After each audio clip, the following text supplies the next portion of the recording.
कुछ दिन पहले आश्रम में एक युवती रह रही थी, करीब 1 महीने तक रही।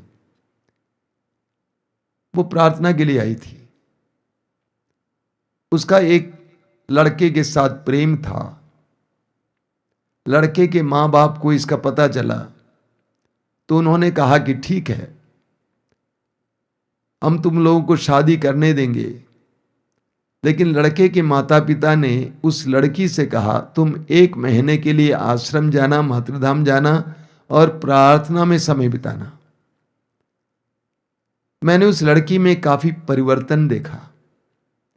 बातचीत के दौरान उसने कहा कि प्रभु ने मेरे जीवन की प्राथमिकताओं को बदल दिया है। मैं उस लड़के के माता पिताओं को शाबाशी देना चाहता हूं, जिन्होंने आध्यात्मिक तैयारी को महत्व दिया। विवाह से पहले लड़के और लड़की को आध्यात्मिक तैयारी की अति आवश्यकता है। शारीरिक रूप से तैयार होना काफी नहीं है, आध्यात्मिक तैयारी अनिवार्य है ताकि उनका आगामी जीवन सफल हो, प्रभु की आशीषों से भरा हुआ हो। मेरे प्रिय भाई और बहनों, कभी कभी हम कुछ बातों को और कुछ कार्यों को तुच्छ समझते हैं और उनका नजरअंदाज करते हैं, उनको त्याग देते हैं, उनका ख्याल नहीं करते हैं। लेकिन सच्चाई यह है कि हमारी सफलता, प्रभु की कृपाएं उन छोटी छोटी बातों और छोटे छोटे कार्यों पर भी निर्भर है। कलीसिया में एक महान संत हैं, बालक यीशु की प्रिय संत तेरेसा। कम उम्र में ही उनका स्वर्गवास हुआ, लेकिन उन्होंने अपने जीवन में एक संत का स्वभाव दिखाया। वे अपने जीवन में छोटे छोटे कार्यों को ईमानदारी के साथ, नम्रता के साथ, प्रेम के साथ, सच्चाई से किया करती थी और इस कार्य ने उनको एक संत बनाया। छोटे छोटे कार्यों को, छोटे छोटी बातों को ईमानदारी के साथ, हृदय की गहराई से अच्छी तरह से करना। हमें स्तोत्र 145 उसके वाक्य 17 में पढ़ने को मिलता है, प्रभु जो कुछ करता है ठीक ही करता है। प्रभु जो कुछ करता है ठीक ही करता है और प्रभु जो कुछ करता है वह प्रेम से करता है। छोटी छोटी बातें बहुत महत्वपूर्ण होती हैं, छोटे छोटे कार्य बहुत महत्वपूर्ण होते हैं। सुसमाचार में हम पढ़ते हैं कि प्रभु यीशु ने कहा, बच्चों को मेरे पास आने दो, क्योंकि ईश्वर का राज्य उन जैसों का है। आपने ख्याल किया होगा, बच्चे खेलते हैं, खेल में डूबे रहते हैं, तो मकान बनाते हैं, पता नहीं क्या क्या बनाते हैं, कितने लगन के साथ बनाते हैं, कितने लगन के साथ करते हैं, पूरा मन वहां पे लगाया हुआ रहता है। छोटी छोटी बातों को गहराई से और ईमानदारी से करना। जकरिया के ग्रंथ के अध्याय 4 उसके वाक्य 10 में हमें पढ़ने को मिलता है, वचन कहता है, आज के छोटे कार्यों को तुच्छ न समझना। आज के छोटे कार्यों को तुच्छ न समझना। हमारे आध्यात्मिक गुरु कहा करते थे कि बेटे ऐसा है, कृपा की का जंजीर बहुत लंबा होता है, लेकिन कभी कभी तुम्हें सामने से देखने पर एक ही कड़ी दिखाई देती है और ये सोचकर कि ये छोटी सी कड़ी है, उसको त्याग देने से एक बहुत लंबा श्रृंखला, एक बहुत लंबी श्रृंखला, एक बहुत बड़ा जंजीर तुम्हारे हाथ से छूट जाएगा। वचन कहता है कि किसी भी कार्य को तुच्छ नहीं समझना। प्रवक्ता ग्रंथ के अध्याय 19 में उसके वाक्य 1 में लिखा हुआ है, जो छोटी बातों की उपेक्षा करता है उसका पतन होता है। जो छोटी बातों की उपेक्षा करता है उसका पतन होता है। एक एक बात बहुत महत्वपूर्ण है, एक एक पल बहुत महत्वपूर्ण है। हमें लूकस के सुसमाचार के अध्याय 19 में एक सुंदर दृष्टांत सुनने को मिलता है। प्रभु यीशु ने एक सुंदर दृष्टांत सुनाया। एक धनी व्यक्ति अपने देश से परदेश गया और परदेश जाते समय उसने अपने नौकरों को बुलाया और सबको एक एक अशर्फी दे दी, मान लो 1,000 रुपये दे दिए और कहा कि इससे व्यापार करो। जब वो वापस आया, एक ने कहा कि महाराज, मैंने आपकी एक अशर्फी को 10 बनाई है। मालिक ने कहा, वाक्य 27 में पढ़ेंगे कि शाबाश भले और ईमानदार सेवक, तुम छोटी बातों में ईमानदार रहे, इसीलिए मैं 10 नगरों पर तुमको नियुक्त करूंगा। दूसरे ने अगर कहा कि 5 कर दिया है, उसने कहा मैं तुमको 5 नगरों पर नियुक्त करूंगा। लेकिन एक ने उसको ही मिट्टी में छिपा के रखा, उससे वो भी छीना गया। हमारे जीवन में प्रभु बहुत सारे मौके देते हैं, बहुत सारी प्रतिभाएं दी हैं, बहुत सारे अच्छे अनुभव दिए हैं, हमारे अंदर कई कृपाएं हैं, हमें आंखें मिली हैं, न जाने कितनी कृपाएं हमें मिली हैं। ये सब मौका है हमारी तरक्की के लिए, हमारी सफलता के लिए, कृपा प्राप्ति के लिए सीढ़ियां हैं, चरण हैं। हम इस बात को भूल जाते हैं, छोटी बातों को हम छोड़ देते हैं। लूकस के सुसमाचार के अध्याय 16 उसके वाक्य 10 में प्रभु कहते हैं, जो छोटी बातों में ईमानदार है वो बड़ी बातों में भी ईमानदार रहेगा, और जो छोटी बातों में बेईमान है वो बड़ी बातों में भी बेईमान रहेगा। सवाल यह नहीं है कितने रुपए चोरी करते हो, सवाल यह है कि तुम क्यों चोरी करते हो। 100 रुपए, 100 करोड़ रुपए, कोई फर्क नहीं पड़ता है। प्रभु कहते हैं जो छोटी बातों में ईमानदार है वो बड़ी बातों में भी ईमानदार रहेगा, और जो छोटी बातों में बेईमान है वो बड़ी बातों में भी बेईमान रहेगा। हमारे जीवन में प्रभु के द्वारा दिए गए एक एक वरदान के द्वारा प्रभु बहुत सारी उम्मीदें रखते हैं। आप खिलाड़ियों को देखिए, हर रोज हर बार वो अपनी प्रगति को देखता है, परखता है। आज मैं 40 सेकंड में इतनी दूर दौड़ पाया, अगले दिन वो क्या करता है, वो 38 सेकंड में करता है, अंत में 30 सेकंड में।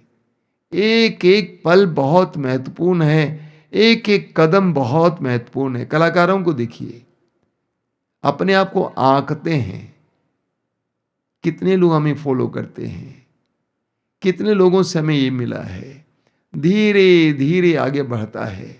संसार में बहुत सारे धनी लोग भी हैं, इसका ख्याल कीजिएगा। धनी लोगों से भी हमें सीखने की आवश्यकता है। छोटी छोटी बातों का पूरा ख्याल रखते हैं, इस तरह वे धन पर धन बढ़ाते जाते हैं। तो छोटी छोटी बातों को हमें व्यर्थ नहीं समझना चाहिए। लूकस के समाचार के अध्याय 15 में प्रभु यीशु ने 3 दृष्टांत सुनाया है, जिसके द्वारा उन्होंने ईश्वर के हृदय को हमें दिखाया है। एक दृष्टांत है खोई हुई एक भेड़ का दृष्टांत। एक मनुष्य के 100 भेड़ें थी, उनमें से एक भेड़ खो गई। उसने क्या किया, उसने 99 भेड़ों को छोड़कर एक भेड़ की खोज में चल दिया, और उस एक भेड़ को पाने पर अपने कंधे पे बैठाकर आनंद मनाता और अपने मित्रों से भी कहता है, एक भेड़। प्रभु इसके द्वारा हमें बहुत कुछ बातें बताना चाहते हैं, बहुत सारी बातें बताना चाहते हैं। उसी तरह उसी अध्याय में हमें 10 सिक्कों के बारे में बताया गया है, एक खोए हुए सिक्के के बारे में। एक नारी के पास 10 सिक्के थे, 10 सिक्कों में एक सिक्का खो गया, और वो पूरे घर को झाड़ती बुहारती है उस एक सिक्के के लिए। यानी प्रभु ये बताना चाहते हैं कि एक भेड़, एक सिक्का बहुत महत्वपूर्ण है। मदर तेरेसा कहा करती थी, जब उनको लोग चुनौती देते थे उनके कार्यों के बारे में, मदर तेरेसा बोला करती थी कि मैं स्वीकार करता हूं कि हम और हमारी बहनें जो कर रही हैं वो संसार के अन्य कार्यों में बहुत तुच्छ है, समुद्र के सागर के एक बूंद की तरह है।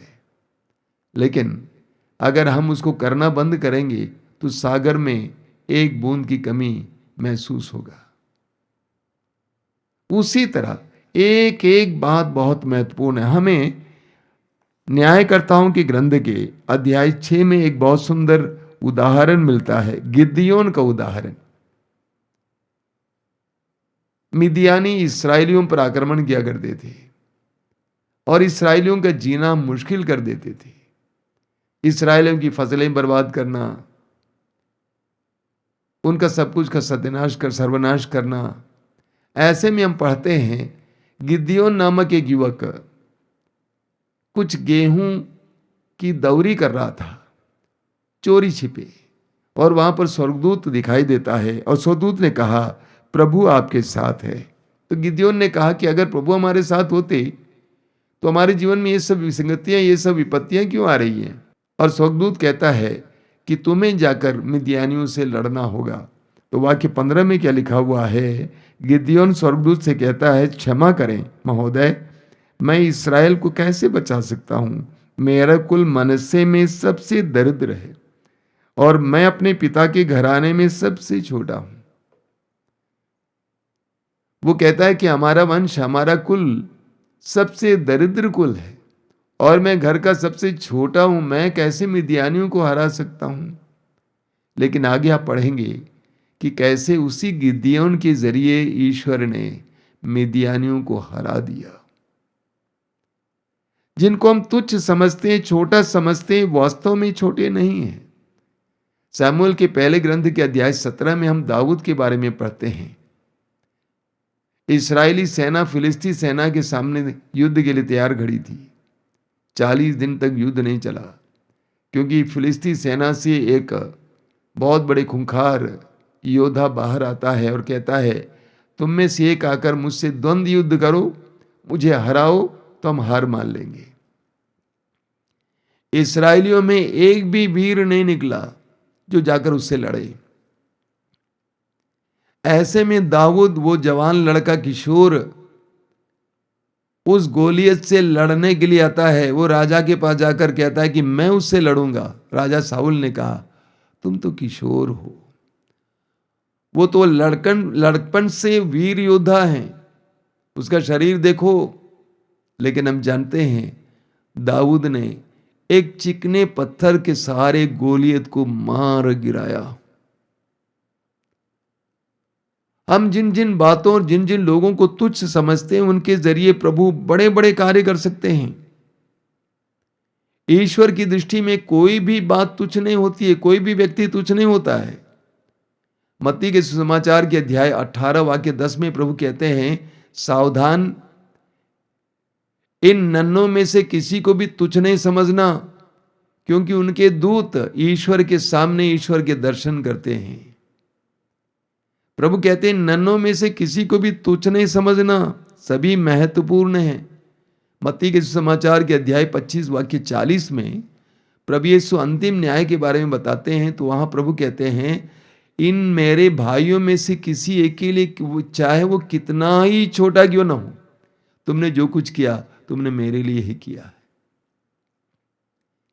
मेरे इन भाइयों में से किसी एक के लिए, वो कितना ही छोटा क्यों ना हो, तुमने जो कुछ किया वो तुमने मेरे ही लिए किया है।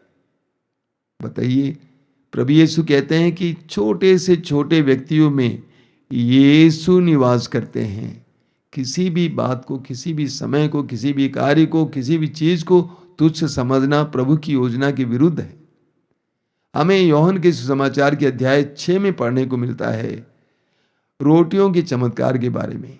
प्रभु यीशु ने 5 रोटियों से 5,000 से भी ज्यादा लोगों को खिलाया चमत्कारी ढंग से। उसके बाद वाक्य 12 पढ़िएगा, योहन अध्याय 6 वाक्य 12 में प्रभु अपने शिष्यों से कहते हैं बचे हुए टुकड़े इकट्ठा करो, कुछ भी बर्बाद नहीं होना चाहिए। बचे हुए टुकड़े इकट्ठा करो क्योंकि कुछ भी बर्बाद नहीं होना चाहिए।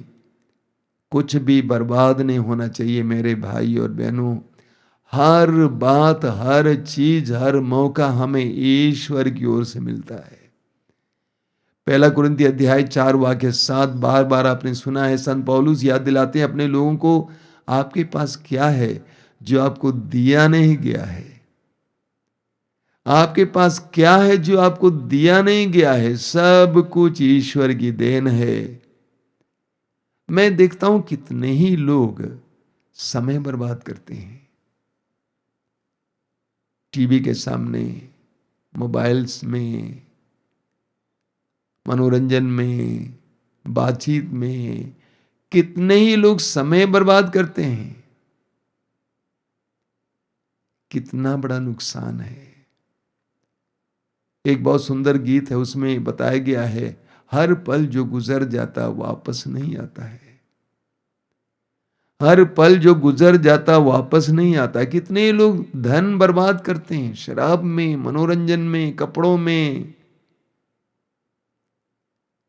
कितने लोग चीजें बर्बाद करते हैं। आप जानिए मेरे भाई और बहनों कि हमारा गंवाया हुआ हर एक पल, एक एक पल, हमारा गंवाया हुआ एक एक पैसा, हमारा गंवाया हुआ एक एक बूंद पानी, एक एक मौका, एक एक दाना भोजन हमारे लिए सफलता और सुख के लिए एक माध्यम और मार्ग था।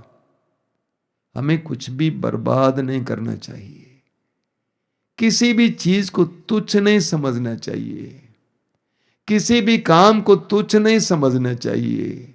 किसी भी व्यक्ति को तुच्छ नहीं समझना चाहिए। ईश्वर की दृष्टि में जो हमारे सृष्टिकर्ता हैं, हर एक चीज, हर एक बात, हर एक पल, हर एक व्यक्ति महत्वपूर्ण है। आइए हम प्रार्थना करें।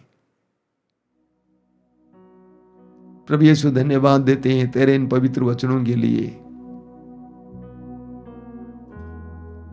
सुसमाचार में हम पढ़ते हैं कि तू नहीं चाहता था कि कोई भी नष्ट हो जाए। तू चाहता है कि हर एक मनुष्य का उद्धार हो।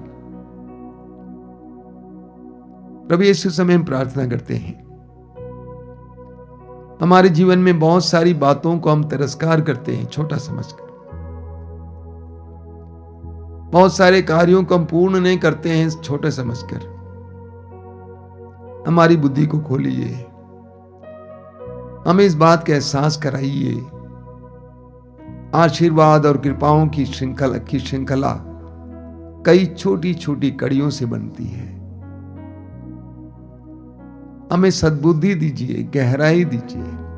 प्रभु यीशु वचनों को सुनने वाले एक एक भाई बहन को तेरे पवित्र वचन का मर्म समझने की कृपा दीजिए। जीवन के एक एक बात को महत्वपूर्ण समझने की कृपा दीजिए। एक एक पल को महत्वपूर्ण समझने की कृपा दीजिए।